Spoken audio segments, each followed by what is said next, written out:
Guys, I am here to get into the absolute definition of a masterpiece of making, which is Akira Kurosawa's High and Low, which he made in the year 1963. And this is, again, early 60s, unbelievably ahead of its time, like much like Lawrence of Arabia. This just goes, that's just one of the greatest depictions of a crime thriller I've ever seen, because this is just, again, you can kind of see all these elements of like a lot of like the 90s thriller kind of perspective, just living right here in the early 60s. Like, this Akira Kurosawa is right there with it. This is like probably his most like mysterious film he's made, because it's just like really sort of like Alfred Hitchcock and even like foreshadowing a lot of Stanley Kubrick stuff.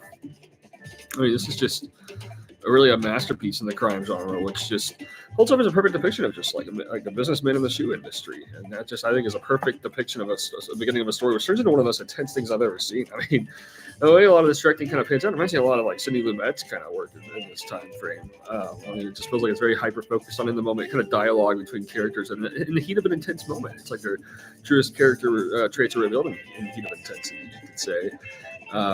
This film is just completely intense on the conscious all throughout. It reminds me a lot of, like, again, Alfred Hitchcock influence. Just levels of intensity are living through here. It's like Toshio Mifune is just laying some of his greatest acting of all in this project. He just kind of has always moments where he's just slowly losing himself, because he's like literally sacrificing his whole world for this one thing, and he kind of goes through it, and you can really see the before and after of like living in all this.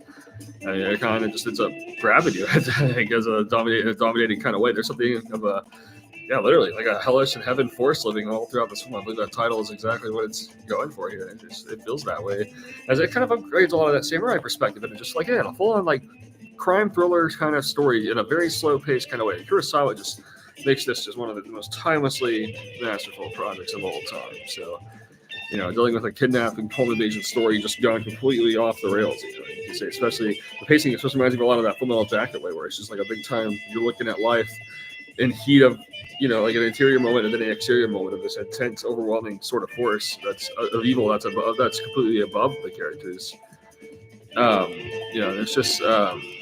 It's just a really perfect depiction from start to finish, and it simply got strongly recommended.